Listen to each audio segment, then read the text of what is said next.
Pregnancy should be a time of joy and not anxiety for the woman and her family. Do you want to learn more about pregnancy or have questions about fertility and reproductive health? Then join Dr. Linda Vanotoo on Facebook and YouTube every Saturday at 4 p.m. on the online pregnancy school as she discusses pregnancy, delivery, and childcare with us.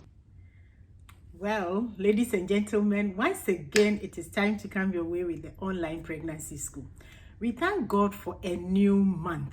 We are in November, and by God's grace, I hope that you are doing well. I am doing very well and looking forward to more interactions, looking forward to new things coming up, and in fact, enjoying the conversations that we've been having, and also praying to God that it will benefit you as you listen to me and also as you watch me. For those of you who have joined us throughout the period that we've been bringing you the online pregnancy school, we say a very big thank you. But if today is the first day you are joining us, you are most welcome. This is the online pregnancy school where we talk about fertility, reproductive health, pregnancy. We're going to talk about the family as a whole. But all along, we have been bringing you topics on pregnancy because the mother who becomes pregnant has to go through pregnancy successfully to have that baby who is healthy for us all to enjoy a good family life. So it is not just for pregnant women, it's for the family as a whole. I hope you will enjoy today's session because today we are going to talk about something different. So, what am I going to talk about today? Can you guess? Well, today I am looking at the men. November is a good month to look at issues to do with men because it's the month that we celebrate men. And that is why I'm focusing this discussion and hopefully other discussions within the month of November on men. So join me and call somebody, tell the person that today the online pregnancy school is not just talking about women and pregnancy and the rest, but they're also looking at us as men. Okay, now if I were to ask you as a man listening to me, what do you think is your health status like? From 1 to 10. Where would you place yourself? Is it 10 being the highest, or 1 or 5? Well, it's up to you. But let me ask you, how did you give yourself that figure of either 1 or 2 or 3 or 10? It is up to us as individuals to look at how well or not well we feel to determine where we are. Yes, that can be done. But sometimes we also need somebody to tell us that you look well or you do not look well. Well, all that being said, we still have the hospitals and the healthcare providers that help us to know our state of health. So if you give yourself a number, take it that this is where you are, but also make sure that you confirm that that is actually where you are and where you should be, or it could be better. Of course, we don't want anything that is worse, but it could be better. So when was the last time you had a medical checkup? Even for the women, when was the last time? And it's very important that we do this. Now, somebody may be wondering, but why men? Why are we focusing on men? It's very important because there are several things that can happen.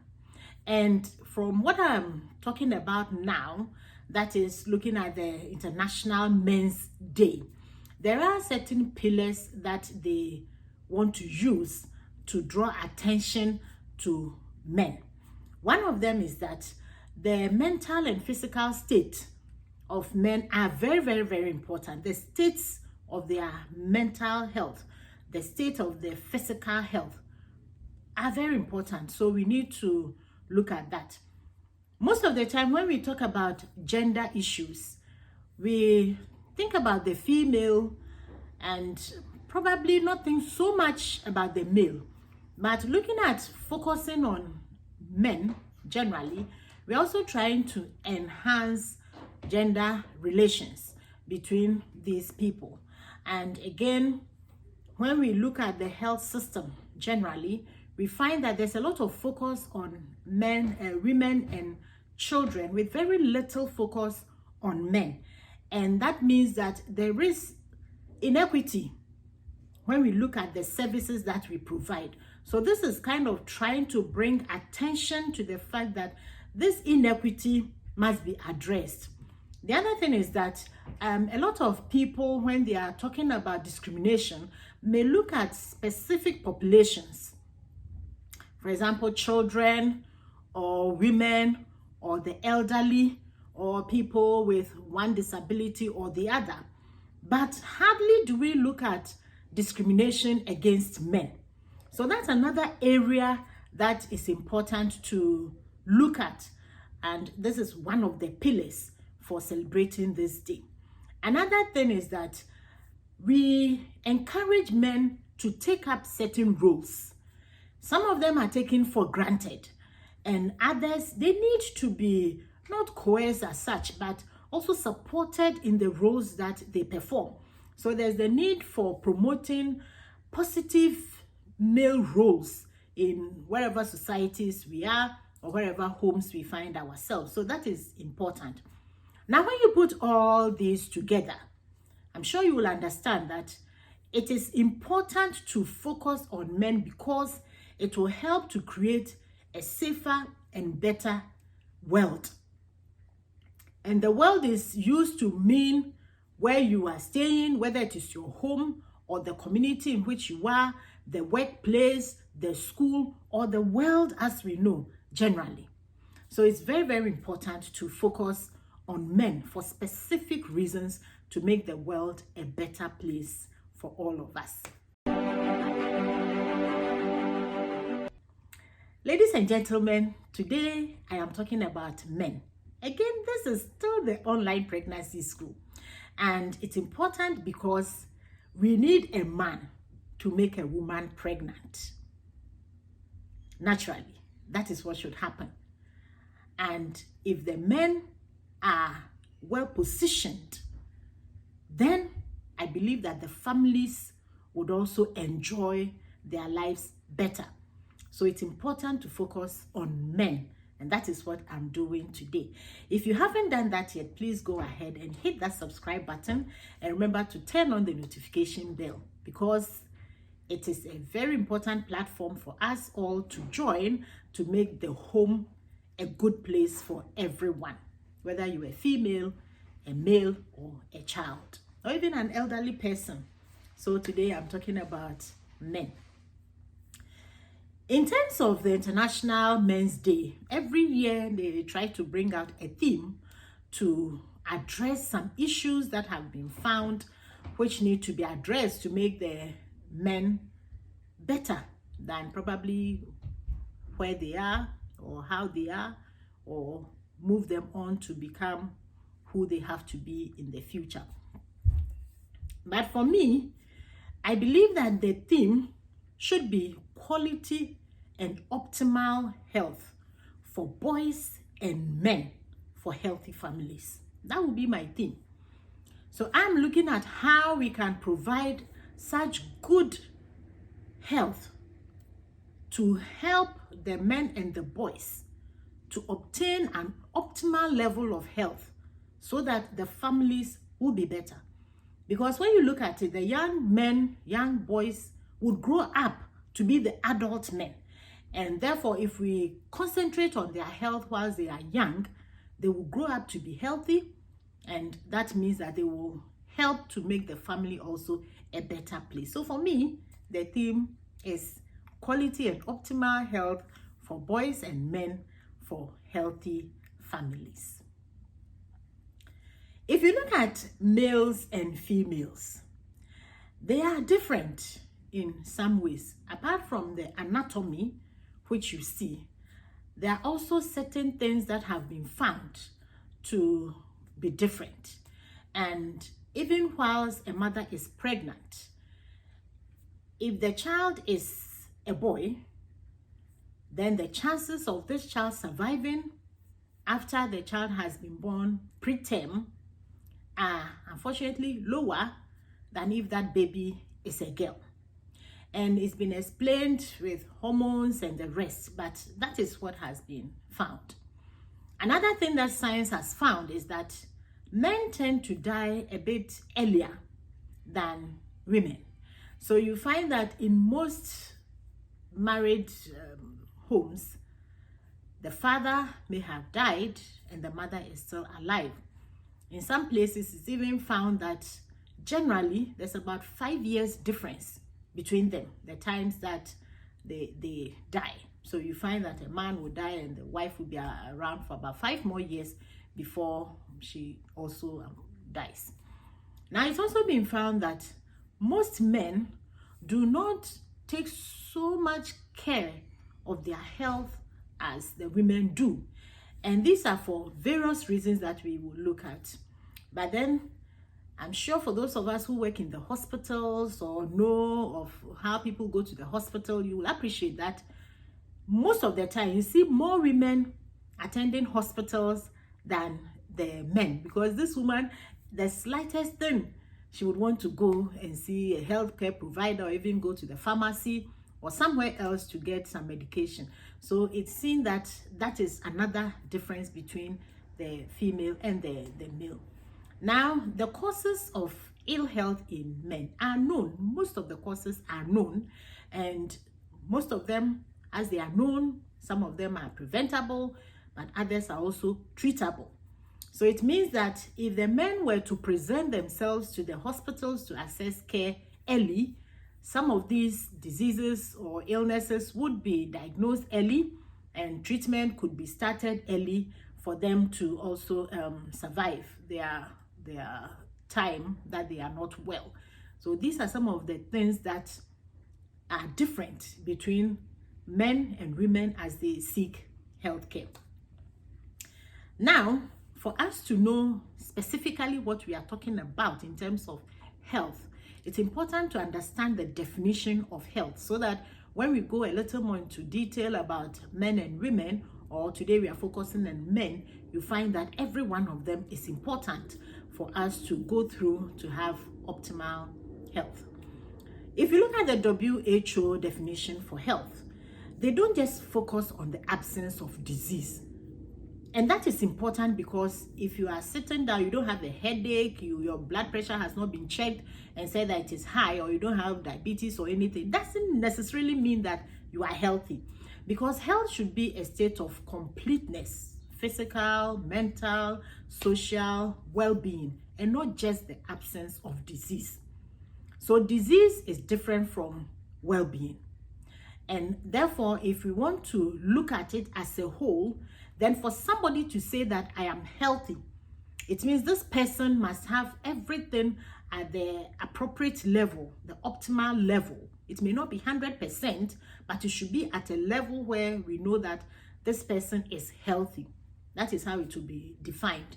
And personally, I have added also spiritual well-being, because people link up with God depending on where you stand, and therefore for people to be whole, they add the spiritual side of their lives. So it is very important that we understand that being healthy does not just mean that you don't have any disease, but all this, you must have a complete physical, mental, social, emotional, and spiritual well-being to be said to have a complete health. Now, that brings us to wellness. If we say that it should be well, what does that mean? And wellness is actually an active process of you becoming aware of yourself and making the choices towards a healthy and fulfilling life. I asked from the beginning, where would you put yourself on a scale of 1 to 10? Where is your health? You may be at 6 and you'd want to get to 10 or get to 9 or wherever. So the wellness is actually an active process of you becoming aware that you want to get to a certain level using certain processes and making certain choices. So it's a dynamic process of change and growth. So once you are at a level, you don't just stay there.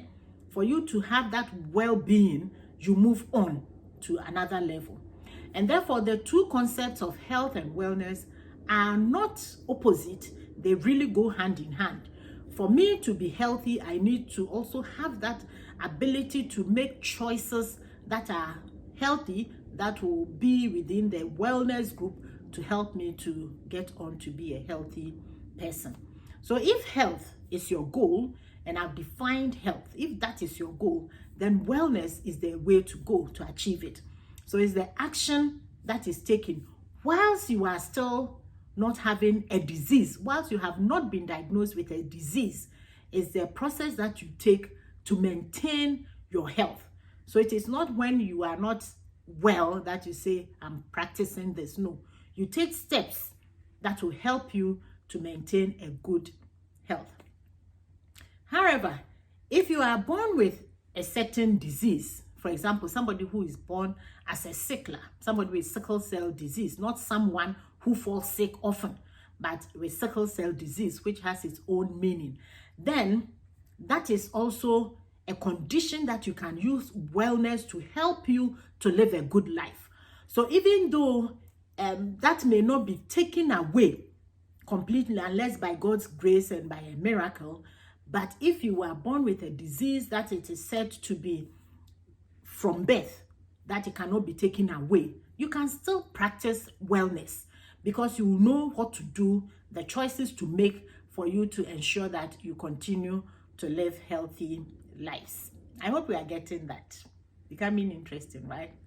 So ladies and gentlemen, if today is the first day that you have joined us, I am talking about someone who is a male and what we can do to ensure that we have good health. If you haven't done that yet, please go ahead and hit that subscribe button and also turn on the notification bell so that you will never miss any of the interesting topics that we bring your way. And call somebody, share this link with others to join.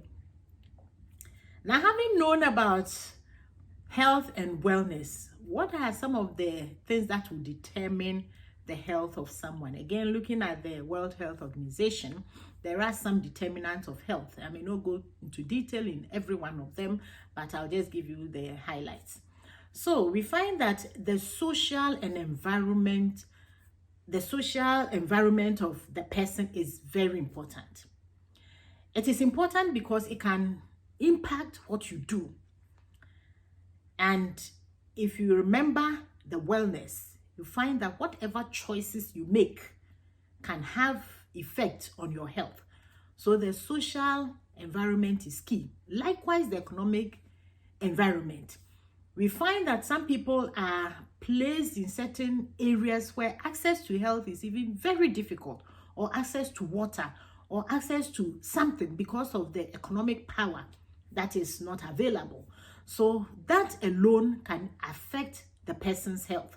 So the social and economic environment can be important. Likewise, the physical environment, where you are, physically where you are, can also have impact. If you are close to a health facility, although some people, though they are very close to health facilities, determine that they are not going to the facility even when they are sick. But generally, if you are closer to where you can get services, it's easier to get those services when they are needed. And then the person's own behavior, your own behavior is a determinant of your health. And we can go into a lot of areas within this, but just let's remember that our own behaviors, our character, the things we do, the things we pay attention to, what we decide to do or not to do, all these behaviors have effect on our health. And then the income and the social status of individuals can also have effect on their health, so they can determine their health state. If you have very low income, unfortunately, your health seeking behavior, if there's no insurance to cushion you, will be different from somebody who has money and can access health anywhere. Imagine that you are in a community or a country where you need a certain type of healthcare that is not available, and you will need to travel to another part of the world, or even within the same country, travel from one level to the other.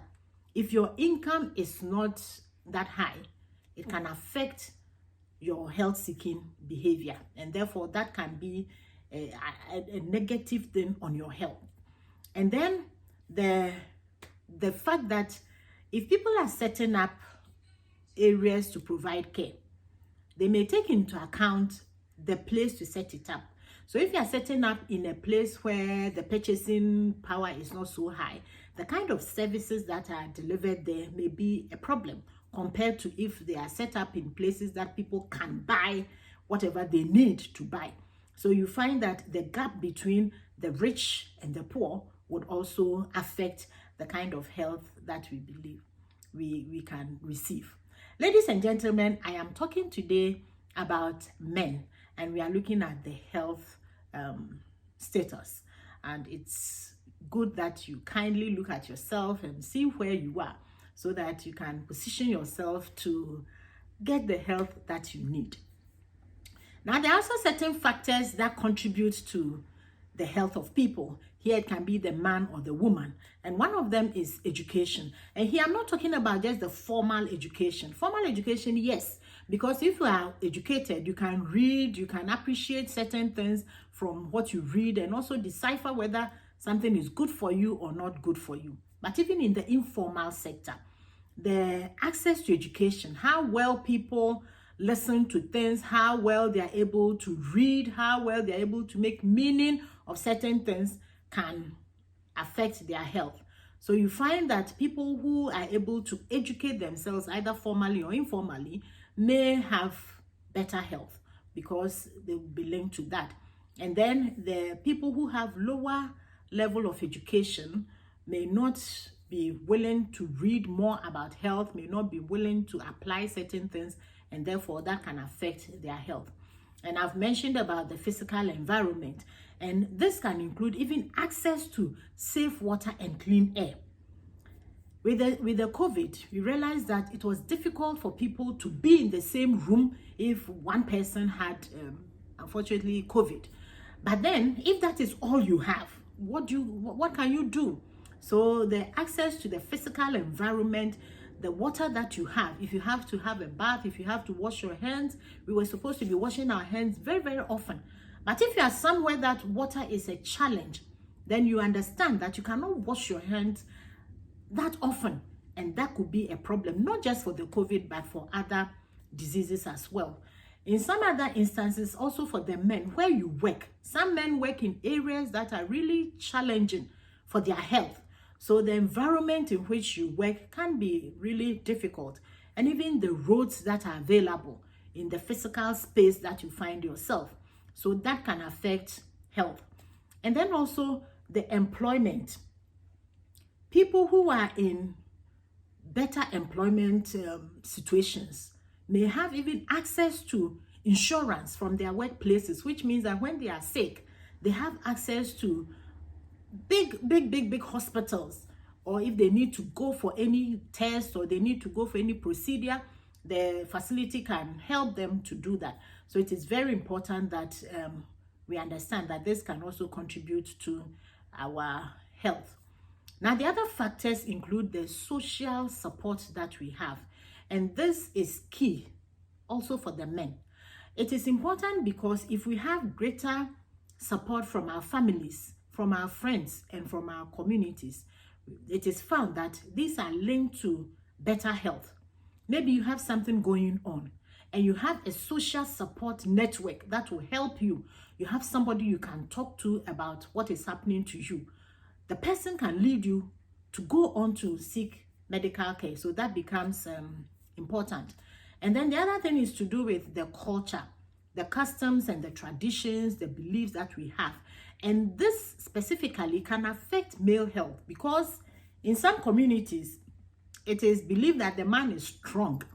So you don't have to show any sign of sickness or weakness or anything. And that can affect this person's health, because this person may be going through something, but because of that belief and he also accepting it, it may delay the going to the hospital, seeking care, or even talking to somebody, so that could be a problem for the person.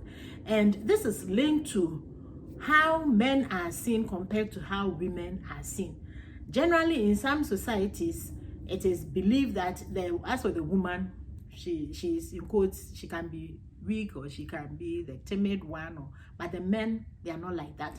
So it can affect the man's health or health-seeking behavior.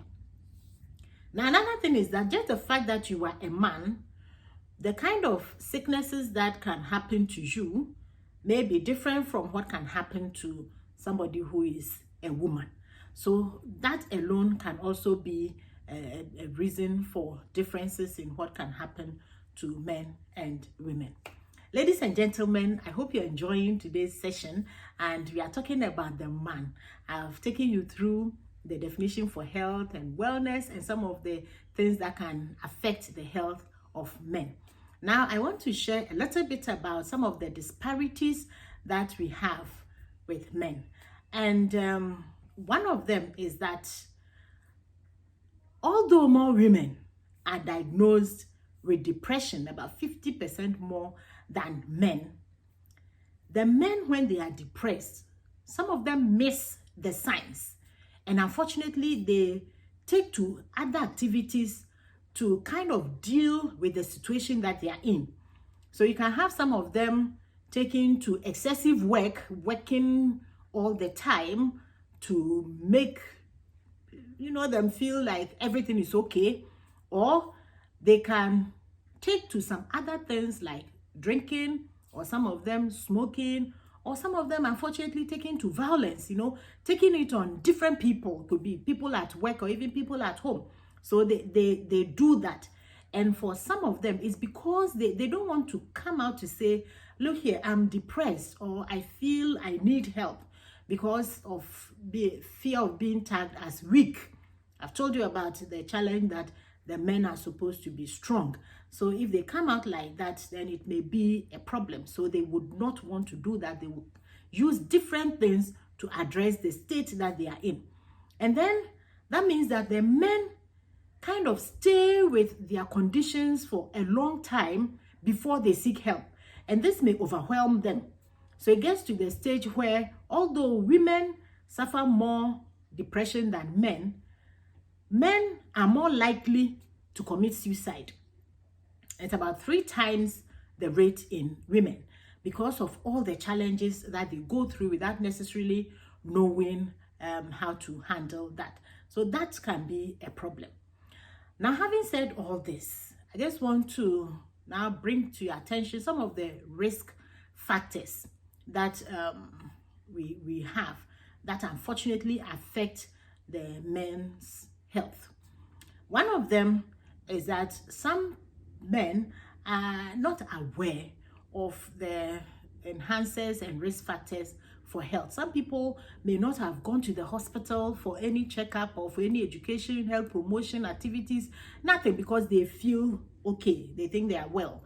So that could be lack of awareness that, look, once you are growing, something could happen to you. So it is better to take advantage of health promotion activities or even health services activities.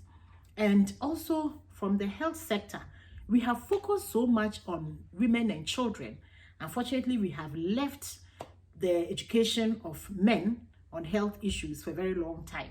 So that could also be another reason why some men lack that knowledge or awareness about what to do.